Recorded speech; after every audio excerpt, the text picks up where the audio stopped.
Assalamualaikum warahmatullahi wabarakatuh. Jumpa lagi dengan saya Pak Bowo di channel kelas online. Channel yang memberikan informasi pembelajaran bagi sobat belajar dimanapun Anda berada. Pada kesempatan kali ini saya akan membahas satu materi, yang materinya materi IPS, yaitu mengenai peranan lembaga pendidikan dan lembaga ekonomi dalam mewujudkan kesejahteraan masyarakat. Jadi pada kesempatan ini saya membawakan materi yang sedikit berbeda ya. Biasanya saya membahas materi IPA, nah sekarang saya masuk pada pembahasan materi IPS. Sebelum saya membahas lebih jauh materinya, jangan lupa apa? Jangan lupa untuk like, subscribe, komen, dan juga share. Oke, langsung saja kita bahas materi kita pada kesempatan kali ini. Yang pertama kita bahas adalah tentang lembaga pendidikan. Lembaga pendidikan adalah suatu tempat di mana proses pendidikan atau belajar mengajar itu berlangsung. Di antaranya ada pendidikan di dalam keluarga, pendidikan sekolah, dan masyarakat. Jadi lembaga pendidikan itu merupakan tempat kita untuk belajar. Jadi ada proses belajar dan mengajar di dalamnya. Jadi saya dulu pernah ingat ketika saya masih di bangku kuliah ketika kita belajar masalah pendidikan. Jadi ada tiga dasar pendidikan ya, atau tiga pilar pendidikan lah. Yaitu ada pendidikan di keluarga, pendidikan di sekolah, dan juga pendidikan di dalam masyarakat. Jadi di keluarga pun kita tetap belajar. Misalnya dilarang mencuri, dilarang berbohong, dilarang bangun kesiangan, misalnya itu kita belajar di keluarga.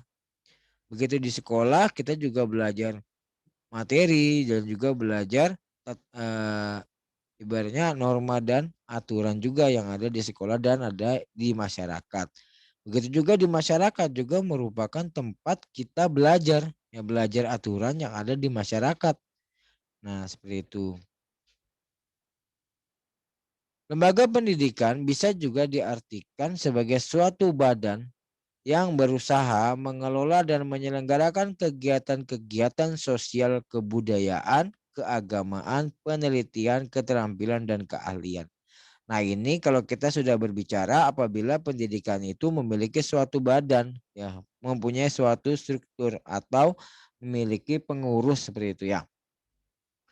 Yang mengelola kegiatan sosial, misalnya kegiatan pendidikan yang sifatnya sosial. Kemudian ada kegiatan yang bersifat kebudayaan, misalnya kayak misalnya seperti sanggar, ya sanggar tari, sanggar musik, ya sanggar lukis, yang mana diajarkan mengenai kebudayaan. Kemudian keagamaan, misalnya majelis taklim, pondok pesantren, madrasah, dan lain sebagainya.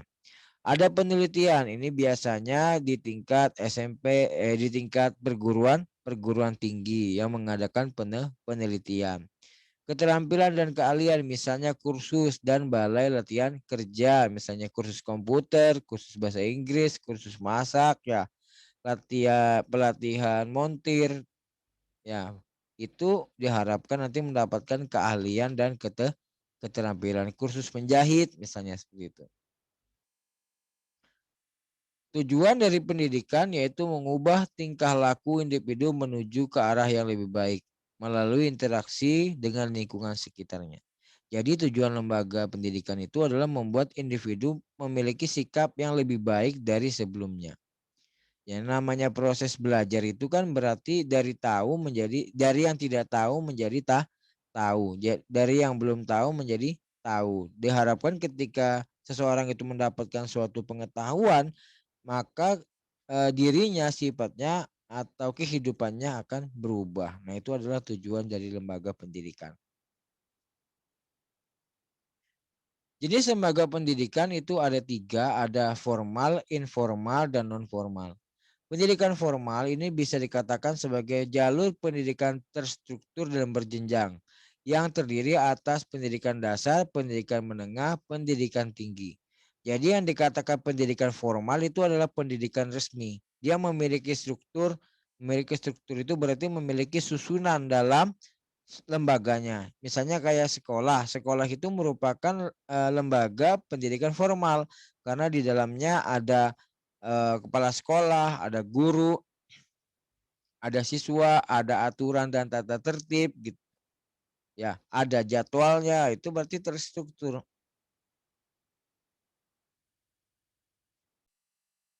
Dan juga berjenjang. Berjenjang itu berarti ada tingkatan. Ya misalnya dari SD, SMP, SMA sampai ke perguruan tinggi. Berarti ada jenjangnya, ada tingkatannya. Misalnya dari kalau di SD ada kelas 1 sampai kelas 6, di SMP ada kelas 7 sampai kelas 9, ya di SMA ada kelas 10 sampai kelas 12. Itu namanya jenjang atau tingkatan. Selanjutnya ada pendidikan informal. Informal ini adalah pendidikan yang tidak resmi. Ya, artinya dia tidak seperti yang ada di sekolah. Pendidikan informal yaitu pendidikan yang dilakukan dalam lingkungan keluarga dan lingkungan sekitar. Jadi pendidikan ini adalah pendidikan yang ada di lingkungan keluarga dan pendidikan yang ada di lingkungan masyarakat. Jadi pendidikan informal ini merupakan tempat kita belajar aturan-aturan yang ada di dalam masyarakat dan ada di keluarga. Misalnya seperti norma, aturan sopan santun. Nah, itu diajarkan di keluarga dan masyarakat yang mana termasuk dalam pendidikan informal atau lembaga informal. Pendidikan non formal yaitu pendidikan di luar pendidikan formal yang dapat dilaksanakan secara terstruktur dan berjenjang. Nah, pendidikan non formal ini adalah pendidikan yang tidak resmi, artinya tidak tidak seperti yang ada di sekolah, tapi dia bisa digunakan mirip seperti yang ada di sekolah. Misalnya apa? Kursus. Ya, kursus itu kan bukan lembaga sekolah. Nah, bukan sekolah tapi kursus yang mana sifatnya keahlian dan keterampilan. Bisa dibuat terstruktur bisa. Ya, kalau kita lihat di lembaga kursus itu kan ada lembaganya, ada ketuanya yang memiliki kursus, ya ada pengajarnya, ya berarti itu terstruktur. Ada jadwal pertemuannya, berarti itu terstruktur. Kemudian berjenjang. Berjenjang artinya juga ada tingkatannya. Misalnya dari level bawah sampai level tinggi. Gitu ya. Jadi dia lembaganya tidak resmi, tidak seperti sekolah yang harus pakai seragam, harus datang jam 7 pagi, tidak seperti itu ya. Contoh dari lembaga itu adalah kursus dan pelatihan, majelis taklim atau pengajian-pengajian, kelompok belajar dan juga sanggar. Sanggar itu merupakan tempat seni ya. Jadi ada seni lukis, jadi sanggar lukis. Ada tempat untuk belajar tari, jadi sanggar tari. Tempat belajar musik, jadi sanggar musik. Fungsi dari lembaga pendidikan ada fungsi manifest. Fungsi manifest itu adalah fungsi nyata yang dapat dirasakan langsung oleh individunya atau orangnya. Ada fungsi laten yaitu fungsi yang tidak terlihat. Artinya fungsinya tidak bisa dirasakan langsung oleh individunya. Ada banyak fungsi manifest ya, di antaranya yang pertama untuk mempersiapkan anggota masyarakat agar bisa mencari nafkah. Kemudian untuk menanamkan keterampilan dan partisipasi aktif dalam ranah demokrasi, mengajarkan peranan dan tanggung jawab, mengupayakan tenaga pembangunan yang terlatih, terdidik, dan terampil sehingga dapat mewujudkan program pembangunan nasional, membuka kesempatan agar bisa memperbaiki nasib dan mengajarkan dan menanamkan nilai norma dan moral di masyarakat. Jadi ini yang bisa dilihat secara langsung. Ya, jadi diharapkan misalnya gini, yang pertama untuk mempersiapkan anggotanya agar bisa mencari nafkah. Jadi kalau dia punya pendidikan, diharapkan dia bisa mendapatkan pekerjaan yang lebih baik. Nah, kemudian untuk menanamkan keterampilan dan partisipasi aktif dalam ranah demokrasi. Jadi ketika dia telah menempuh pendidikan, maka dia sudah memiliki keterampilan dan keahlian. Sehingga ketika ada kegiatan di masyarakat, dia bisa ikut aktif dalam kegiatan dalam masyarakat. Mengajarkan peranan dan tanggung jawab yang harus dilaksanakan dalam masyarakat. Ketika fungsi lembaga pendidikannya di masyarakat, maka seseorang itu belajar mengenai tanggung jawab apa yang harus dilakukan di masyarakat, yaitu dengan cara menaati peraturan yang ada di dalam masyarakat. Mengupayakan tenaga pembangunan terdidik, terlatih, dan terampil sehingga dapat mewujudkan program pembangunan nasional. Nah, dalam hal ini diharapkan setelah menempuh di lembaga pendidikan, seseorang itu memiliki keahlian, memiliki pendidikan, dan juga keterampilan yang bisa membangun negara atau membangun secara nasional. Membuka kesempatan untuk memperbaiki nasib. Ini saya sudah singgung ya. Ketika seorang memiliki keahlian dan dia sudah memiliki pendidikan, biasanya mendapatkan pekerjaan yang lebih baik. Mengajarkan dan menanamkan nilai norma di lingkungan masyarakat. Ini kalau dia pendidikannya di lingkungan masyarakat dan di sekitar lingkungan sekitar. Ya, jadi seorang individu belajar aturan, belajar norma di lingkungan masyarakat melalui lembaga pendidikan di masyarakat. Fungsi laten ini adalah fungsi yang tidak terlihat. Di antaranya, yang pertama, mengurangi pengendalian orang tua terhadap anak ketika sedang di lingkungan sekolah karena merupakan tanggung jawab sekolah. Jadi pada saat di sekolah itu bisa membantu orang tua untuk mengendalikan dan membantu orang tua untuk mendidik dan mengajar anaknya yang melalui jalur pendidikan di sekolah. Mengajar anak dan peserta didik dapat bersikap kritis, berpikir, dan positif. Ketika dia sudah menempuh lembaga pendidikan, maka pemikirannya akan terbuka sehingga memudahkan untuk berpikir secara kritis dan secara positif. Apa peran lembaga pendidikan dalam mewujudkan kesejahteraan masyarakat? Yang pertama, peranan lembaga pendidikan dalam mewujudkan kesejahteraan masyarakat adalah mampu mengambil keputusan atau langkah yang lebih logis dan rasional berkaitan dengan kehidupannya. Artinya di sini ketika seseorang telah menempuh pendidikan, maka dia memiliki pemikiran yang luas. Sehingga ketika ada masalah dalam masyarakat atau dalam kehidupannya, dia tahu apa yang harus dia lakukan. Karena dia sudah mampu berpikir secara logis dan rasional. Logis itu logika, secara logika, rasional berarti masuk akal. Berpeluang untuk berkarya serta merintis karir pada perusahaan terkemuka sehingga mendapatkan penghasilan besar. Jadi ketika seseorang telah mendapatkan pendidikan, biasanya dia sudah memiliki keahlian dan pendidikan. Jadi sehingga dia menjadi tenaga kerja yang terdidik, terlatih, ya, terdidik dan terlatih sehingga bisa meningkatkan atau membuka kesempatan dia untuk mendapatkan pekerjaan yang lebih baik. Selanjutnya ada lembaga ekonomi. Lembaga ekonomi adalah suatu lembaga yang memiliki kegiatan di bidang ekonomi. Lembaga ekonomi memiliki suatu tujuan untuk terpenuhinya sebuah kebutuhan pokok dan kelangsungan hidup di dalam masyarakat. Jadi lembaga ekonomi ini adalah wadah atau tempat untuk melakukan kegiatan ekonomi. Kan ada 3 kegiatan ekonomi, yaitu produksi, pengolahan barang, konsumsi, menggunakan barang, dan distribusi atau menyalurkan barang. Yang mana wadahnya atau tempatnya itu dikenal dengan istilah lembaga ekonomi. Dengan tujuan terpenuhinya kebutuhan pokok dan kelangsungan hidup pada masyarakat. Apa fungsi dari lembaga ekonomi? Yang pertama, mengatur kegiatan produksi, distribusi, dan konsumsi. Dalam hal ini, lembaga ekonomi mengatur kehidupan ekonomi masyarakat dan memenuhi kebutuhan pribadi demi tercapainya kesejahteraan hidup. Kebutuhan hidup dapat terpenuhi melalui kegiatan produksi, distribusi, dan konsumsi. Saya ambil contoh, misalnya ketika kalian membutuhkan buku untuk belajar, maka kalian tidak mungkin membuatnya kan? Nah, maka kalian membelinya. Nah, ketika kalian membeli buku berarti kalian sudah melakukan kegiatan yang diistilahkan dengan mengkonsumsi atau mengguna barang. Buku tidak akan menjadi buku apabila dia tidak dibuat.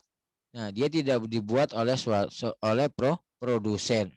Kemudian buku itu juga tidak akan bisa sampai di toko kalau tidak ada yang menyalurkan atau distributor. Maka kegiatan Maka fungsinya lembaga ekonomi yaitu mengatur produksi, distribusi dan juga konsumsi. Tadi contohnya tadi kan kayak toko, kemudian jasa transportasi, ya. Produsen itu merupakan lembaga ekonomi. Selanjutnya sebagai tempat pertukaran, ya misalnya pasar tadi. Kalau kalian membutuhkan buku, kalian beli di pasar kan gitu. Cara membelinya bagaimana? Ya untuk mendapatkan buku tersebut kalian harus menukarnya kan? Menukarnya dengan uang. Misalnya untuk mendapatkan buku tersebut harganya 5.000. Jadi untuk mendapatkan buku tersebut kalian tukar dengan uang 5.000 kan gitu. Terus menjaga kestabilan ekonomi dan masyarakat dalam masyarakat. Dalam hal ini adalah bank sentral, yaitu bank atau lembaga yang berwenang menjaga kestabilan ekonomi. Bank sentral memastikan kegiatan ekonomi dapat berjalan dengan lancar dan dengan mengeluarkan kebijakan-kebijakan tertentu. Lalu menyelesaikan permasalahan ekonomi. Dalam masyarakat tidak menutup kemungkinan itu ada masalah yang sifatnya ekonomi. Nah, dalam hal ini lembaga ekonomi dapat membantu menyelesaikan masalah ekonomi. Misalnya dengan cara apa? Dengan cara melakukan kredit atau menjual barang dan lain sebagainya. Itu termasuk dalam lembaga ekonomi. Contoh lembaga ekonomi itu ada koperasi, yang mana koperasi ini adalah badan usaha yang bertujuan untuk mencapai kesejahteraan bersama. Jadi tujuannya adalah untuk mensejahterakan anggota dari koperasinya. Kekhasan koperasi adalah adanya pembagian sisa hasil usaha. Jadi setelah koperasi itu melakukan biaya operasional, misalnya dia koperasi tani beras. Jadi setelah berasnya itu kemudian dikumpulkan, dijual, untuk sampai ke toko dia butuh biaya transportasi. Nah, sisanya itu atau keuntungannya itu dibagi rata berdasarkan jasa anggotanya. Karena biasanya model koperasi itu berasal dari anggota dan modal itu biasanya beda-beda ya jumlahnya. Jadi dibagi berdasarkan jasa anggotanya. Koperasi memiliki 6 prinsip, yaitu keanggotaan bersifat sukarela. Jadi anggota koperasi itu sukarela ya, tidak dipaksa. Pengelolaan koperasi dilakukan secara sukarela.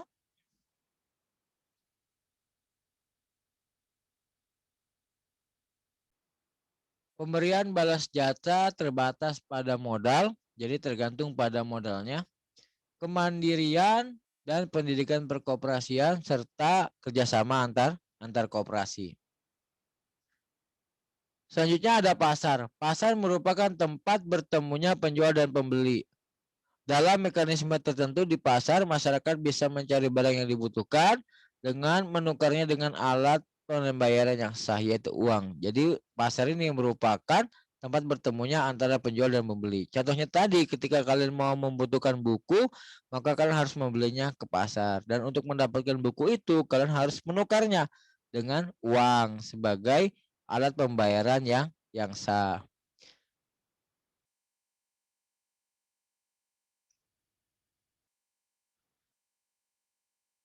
Secara umum, pasar dapat dibedakan menjadi dua bentuk, yaitu pasar nyata atau konkret dan pasar tidak nyata atau abstrak. Pasar nyata atau konkret ini adalah pasar di mana penjual dan pembeli itu bisa bertemu langsung. Misalnya ketika kalian beli ke toko atau kalian belanja ke pasar, dari situ kalian akan bertemu dengan penjualnya. Ya, jadi penjual dan pembeli bertemu dalam satu tempat, itu disebut dengan pasar konkret. Sedangkan pasar tidak nyata atau abstrak di mana pembeli dan penjual itu tidak bertemu. Misalnya apa? Misalnya jualan online atau toko online. Ketika kalian ingin membeli baju di toko online, maka kalian tidak bertemu langsung dengan orangnya. Ya, tidak bertemu langsung dengan penjualnya, melainkan melalui online. Itu ya. Selanjutnya ada bank. Bank dapat diartikan sebagai suatu badan usaha yang memiliki fungsi utama sebagai lembaga penghimpun dan penyalur dana dari masyarakat dan untuk masyarakat. Yaitu tadi misalnya ketika kalian menabung berarti di situ bank berfungsi sebagai penghimpun dana. Penyalurannya biasanya melalui kredit atau ketika kalian mengambil tabungan kalian berarti itu menyalurkan dana. Selanjutnya ada perusahaan. Perusahaan merupakan suatu organisasi yang memanfaatkan sumber daya atau input untuk proses dan menghasilkan barang dan jasa atau output.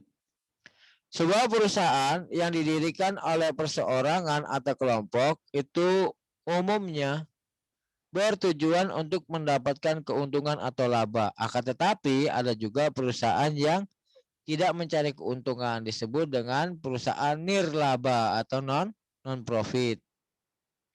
Ada 3 jenis perusahaan yang beroperasi untuk menghasilkan laba, yaitu perusahaan manufaktur. Manufaktur itu adalah perusahaan yang memproduksi suatu barang. Kemudian ada perusahaan dagang yang menjual barang dan perusahaan jasa yang menjual jasa. Perusahaan manufaktur itu misalnya pembuatan perusahaan yang bergerak dalam pembuatan kipas angin atau perusahaan yang bergerak di bidang pembuatan sepeda motor, perusahaan yang bergerak di bidang pembuatan buku. Nah, seperti itu. Lalu ada perusahaan perdagangan. Jadi fungsinya hanya untuk berdagang, misalnya seperti swalayan, supermarket gitu ya. Lalu ada juga perusahaan jasa, misalnya seperti jasa ojek online, jasa pengetikan, jasa pangkas rambut. Nah, itu perusahaan yang bersifat jasa.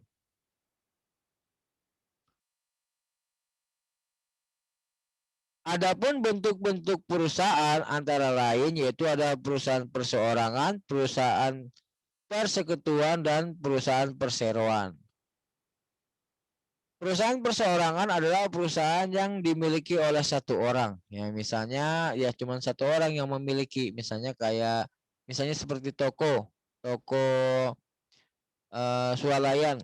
Ya, swalayan yang punya satu orang, yaitu perusahaan perseorangan.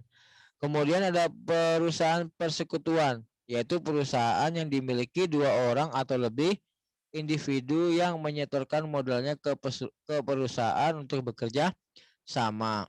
Kemudian ada perusahaan perseroan, yaitu perusahaan yang dibentuk berdasarkan peraturan pemerintah, misalnya PLN. Apa peran lembaga ekonomi dalam mewujudkan kesejahteraan? Yang pertama yaitu tempat melaksanakan mengatur kegiatan ekonomi hingga tercapai kesejahteraan. Jadi di sini lembaga ekonomi itu mengatur kegiatan ekonomi mulai dari produksi, kemudian konsumsi dan juga distribusi.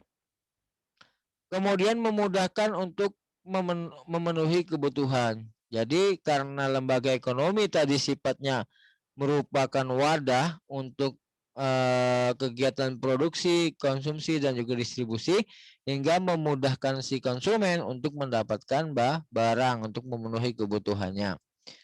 Kemudian membantu dalam menyelesaikan permasalahan ekonomi. Ya tadi misalnya ketika seseorang mendapatkan masalah ekonomi, itu bisa mengajukan misalnya bantuan kredit atau menjual barangnya, itu juga termasuk lembaga ekonomi. Dia menjual misalnya gini, saya butuh uang saya punya emasnya saya jual ke tukang emas ya. Toko emas itu juga lembaga ekonomi kan. Saya membutuhkan modal, saya mengajukan pinjaman ke bank. Bank juga lembaga ekonomi. Sehingga lembaga ekonomi dapat membantu menyelesaikan masalah ekonomi. Oke, dengan berakhirnya pembahasan tadi, maka berakhirnya juga video kita pada kesempatan kali ini. Mohon maaf apabila ada kesalahan. Sampai jumpa di video berikutnya. Jangan lupa untuk apa? Subscribe, like, komen, dan juga share. Assalamualaikum warahmatullahi wabarakatuh.